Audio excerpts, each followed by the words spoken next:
اعوذ باللہ من الشیطان الرجیم بسم اللہ الرحمن الرحیم وبہ نستعین وہو خیر ناصر ومعین وصلی اللہ علی محمد واہل بیتہ الطاہرین اللہم صلی علی محمد وآل محمد. قال امیر المؤمنین علیہ الصلاۃ والسلام بسم اللہ الرحمن الرحیم من عرف نفسہ فقد عرف ربہ. معزز سامعین کرام و ناظرین محترم، السلام علیکم ورحمۃ اللہ وبرکاتہ. ماہ مبارک رمضان کا آج دوسرا درس ہے، جس میں درس اول کی طرح معرفت الہی پر کچھ دلائل آپ کے سامنے پیش کرنا چاہتا ہوں. امیر المؤمنین علی ابن ابی طالب علیہ الصلوۃ والسلام نے ارشاد فرمایا کہ رب کی معرفت حاصل کرنے کے لیے سب سے پہلے انسان کو اپنے نفس کی معرفت حاصل کرنا بہت ضروری ہے. عزیزان محترم، نفس کی معرفت خداوندی کا ایک بہترین ذریعہ ہے. جیسا کہ درس اول میں بتایا گیا، خالق کے وجود کے لیے مخلوق کے وجود کو دیکھنا بہت ضروری ہوتا ہے. پہلے یہ دیکھنا ضروری ہوتا ہے کہ مخلوق کیسے بنی، کس طریقے سے بنی، اور اس کے بعد تب آپ کو پتا چلے گا کہ ایسی بہترین مخلوق کو بنانے والا قادر مطلق کتنا عظیم ہوگا. عزیزان محترم، آج ترقی یافتہ دور ہے. آج انسان ترقی کر رہا ہے علم کے ذریعے سے، فکر کے ذریعے سے، عقل کے ذریعے سے، شعور کے ذریعے سے. انسان جب ریسرچ کرتے کرتے اتنا دور پہنچ گیا کہ وہ ہر چیز کو آہستہ آہستہ اپنے علم کے ذریعے سے روشنی میں لانا شروع کر رہا ہے، ہر چیز کو ایجاد کر رہا ہے، ہر چیز کو عدم سے وجود عطا کر رہا ہے. تو سائنس دان بھی اس زمانے کے بہت سے ایسے ہیں جنہوں نے بہت ساری چیزوں کو ایجاد کیا، لیکن ایجاد کرنے کے لیے سائنسدانوں کو بہت ساری چیزوں کی ضرورت پڑتی ہے. جیسے بہت ساری ریسرچ کی ضرورت پڑتی ہے، بہت سارا علم ہونا ضروری ہے، اور بہت ساری لیبس ہونا ضروری ہے، اور ان کے پاس آلے ہونا ضروری ہے، مشنریز ہونا ضروری ہے، اور ان کے ساتھ کمک کرنے کے لیے بہت سارے لوگوں کی ضرورت پڑتی ہے. تب جا کے ایک چھوٹی سی شے وجود میں آتی ہے. لیکن اللہ ایسا قادر مطلق ہے کہ جسے کسی کے مدد کی ضرورت نہیں ہے. اس کے پاس سارے علم موجود ہیں، اس کے پاس سارا اختیار موجود ہے، اس کے پاس سارا کنٹرول موجود ہے. اس کے پاس بس ایسی قدرت ہے کہ جس کے ذریعے سے وہ جو چاہتا ہے وہ بنا سکتا ہے. اب آپ مثال لے لیجئے ایک انسان کی. ایک انسان کو اللہ نے جب بنایا تو کس چیز سے بنایا؟ بس ایک پانی کے قطرے سے بنایا. ایک پانی کے قطرے سے اللہ نے جسم بھی بنایا، پوست بھی بنایا، گوشت بھی بنایا، رگیں بھی بنائی، ہڈیاں بھی بنائی، پھیپڑے بھی بنائے، گردے بھی بنائے، دل بھی بنائے، اور آنکھیں بھی بنائی، ہاتھ بھی بنائے، پیر بھی بنائے، سر بھی بنائے. ساری چیزوں کو بس ایک ہی قطرے سے بنا کے دنیا کو سمجھانا چاہتا ہے کہ دیکھو، تم کسی چیز کو بناتے ہو تو تم ہر چیز کے محتاج ہوتے ہو، لیکن جب میں کسی کو بنانا چاہتا ہوں میں کسی کا محتاج نہیں ہوتا، میں ایک قطرے میں زندگی کو ڈالنا چاہتا ہوں. تمام تعریفیں اسی پروردگار کے لیے ہے کہ جس نے ایک قطرے میں پوری زندگی کو ڈال دیا. آپ نے دیکھا عزیزان محترم کہ پوری مخلوق اللہ کے وجود کے اوپر دلالت کرتی ہے، اور اللہ نے اپنی قدرت کاملہ کو سمجھانے کے لیے ایک نظام بنایا، ایک سسٹم بنایا. مثال کے طور پہ انسان جب پیدا ہوتا ہے تو ایسے ہی پیدا نہیں ہو جاتا، بلکہ 9 مہینے تک اپنے ماں کے شکم میں رہتا ہے. اور کمال پروردگار یہ ہے کہ 9 مہینے تک اللہ بچے تک غذا بھی پہنچاتا ہے، پانی بھی پہنچاتا ہے، جبکہ بچہ اتنا لاچار اور بے بس ہوتا ہے کہ وہ مانگ بھی نہیں سکتا. اگر مانگتا بھی ہے تو ماں کو بھی پتہ نہیں چلتا کہ اسے بھوک لگ رہی ہے یا پیاس لگ رہی ہے. پروردگار ایسا کریم ہے اور ایسا رازق ہے کہ جس نے 9 مہینے تک تاریک جگہ پر بہترین طریقے سے بچے کی پرورش کی، اور اسی جگہ پر اللہ نے اس کو ایسا نظام عطا کیا کہ جس کے ذریعے سے بچہ وہیں پہ تیار ہونا شروع ہو گیا. وہیں سے وہ بچہ تیار ہو رہا ہے دنیا میں آنے کے لیے. ایک چھوٹا سا حجرہ ہے جسے ماں کا شکم کہتے ہیں، اسی ماں کے شکم میں اللہ نے اس کو اس طریقے سے بنایا کہ وہ پہلے قطرہ تھا، پھر اس کے بعد گوشت میں تبدیل ہوا، پھر اس کے بعد اس کی ہڈیاں آئیں، اس کے بعد پھر اس کا دل دھڑکنے لگا۔ عزیزان محترم، کون ہے ایسا خدا کے علاوہ جو ایسے انسان کو زندگی عطا کر سکتا ہے؟ ہم اور آپ نے بہت سارے سائنٹسٹ دیکھے، بہت سارے سائنسدانوں کو دیکھا جو یہ کہتے ہیں کہ ہم خدا کو نہیں مانتے، خدا نہیں ہے، خدا کا وجود نہیں ہے، کیونکہ ان کے پاس دلیل کیا ہے؟ دلیل یہ ہے کہ خدا دکھائی نہیں دیتا۔ اگر خدا دکھائی نہیں دیتا تو اس کا مطلب یہ ہے کہ خدا نہیں ہے، کیونکہ ہر شے موجود ہے اور ہر شے جو وجود رکھتی ہے وہ دکھائی دیتی ہے۔ تو عزیزان محترم، ان کو سمجھانے کے لیے بس آپ ان سے ایک سوال کیجئے کہ کیا تم موت کو مانتے ہو یا نہیں مانتے؟ تو ہر سائنسدان یہ کہتا ہے کہ میں موت کو مانتا ہوں۔ تو آپ ان سے دوبارہ سوال کر لیجئے کیا تم نے موت کو کبھی دیکھا ہے؟ تو وہ کہے گا نہیں دیکھا۔ پھر اس کے ہونے کی دلیل تمہارے پاس کیا ہے؟ تو وہ خاموش رہ جائیں گے۔ عزیزان محترم، کتنا بھی ترقی کرنے کے باوجود بھی انسان اتنا مجبور ہے، اتنا بے بس ہے، اتنا لاچار ہے اللہ کی قدرت کے آگے کہ وہ کچھ بھی نہیں کر سکتا۔ اس کو ماننا ہی پڑتا ہے کہ خدا ہے۔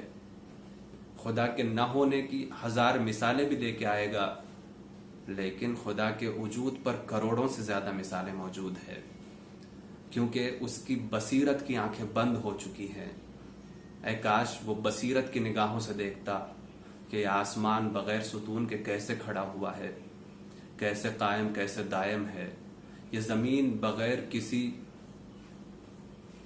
میغ کے، بغیر کسی قرار کے کیسے باقی ہے پانی کے اوپر۔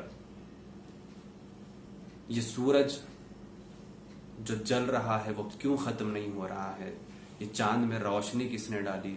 یہ ستاروں میں چمک کس نے پیدا کی؟ یہ پھولوں میں خوشبو کس نے پیدا کی؟ عزیزان محترم، سوچا جائے تو ہزاروں کروڑوں سے زیادہ مثالیں موجود ہیں اللہ کے وجود کے لیے، اللہ کے وجود کے حقانیت کے لیے، اللہ کے وجود کے دلیل کے لیے، لیکن انسان سوچنے کے لیے تیار نہیں ہے۔ اسی لیے قرآن میں اللہ نے ارشاد فرمایا افلا یتدبرون القرآن، کیا تم قرآن میں غور و فکر سے کام نہیں لیتے؟ اگر انسان غور کرنے پہ آتا، اگر فکر کرنے پہ آتا تو اسے ڈھونڈنے کی ضرورت نہیں ہے، ہر جگہ پر اسے اللہ کا جلوہ نظر آئے گا۔ عزیزان محترم، بچہ جب پیدا ہوتا ہے تو اس پیدائش میں ایک پورا نظام ہے، ایک پورا سسٹم ہے، ایک پوری طاقت ہے، ایک پوری ٹیم ہے جو اس کے پیچھے کام کر رہی ہے، ورنہ کہیں ایک قطرہ ایک انسان بنتا ہے؟ سمندر میں کئی لاکھوں کروڑوں کی شکل میں قطرے ہیں موجود، لیکن آپ قطرے کو اٹھائیں، گھر میں لے کے آئیں، کبھی آپ نے دیکھا کہ وہی قطرہ کبھی انسان کا بچہ ہوتا ہوا نظر آئے؟ ایسا نہیں ہو سکتا عزیزان محترم۔ ایک قطرے کو انسان بننے میں بہت سارا وقت درکار ہے، بہت ساری قدرت اس کے پیچھے لگی ہوئی ہے، بہت بڑا نظام ہے جو اس کے پیچھے چل رہا ہے، اور عزیزان محترم وہ قدرت اللہ کی قدرت ہے، وہ نظام اللہ کا نظام ہے، اس کے پیچھے کوئی بھی نہیں ہے سوائے اللہ کے۔ اللہ کے علاوہ کوئی بھی پانی کو اس قدر مضبوط نہیں کر سکتا کہ وہ پانی کا قطرہ انسان میں تبدیل ہو جائے۔ اور عزیزان محترم، ایک دانہ جو معمولی سا دانہ ہوتا ہے،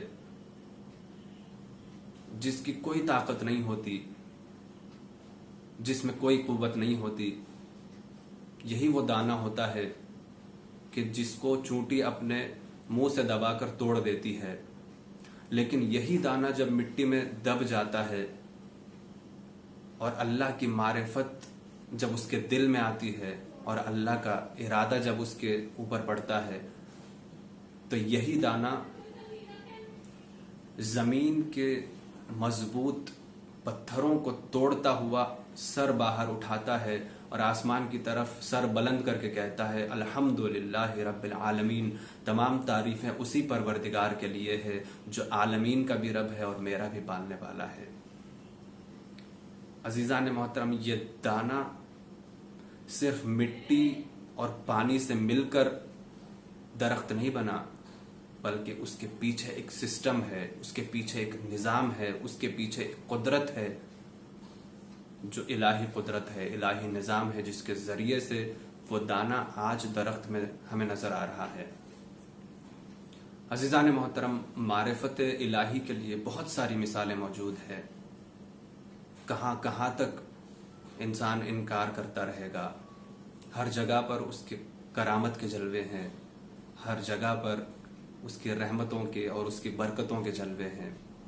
انسان بس ایک مرتبہ فکر تو کرے، ایک مرتبہ اس کی معرفت کو حاصل کرنے کا شوق اور جذبہ اپنے دل میں تو پیدا کرے۔ انشاءاللہ اللہ کی معرفت اس کے دل میں بہت جلد آنے والی ہے، اگر وہ سوچنا چاہے۔ عزیزان محترم، جب انسان پیدا ہوتا ہے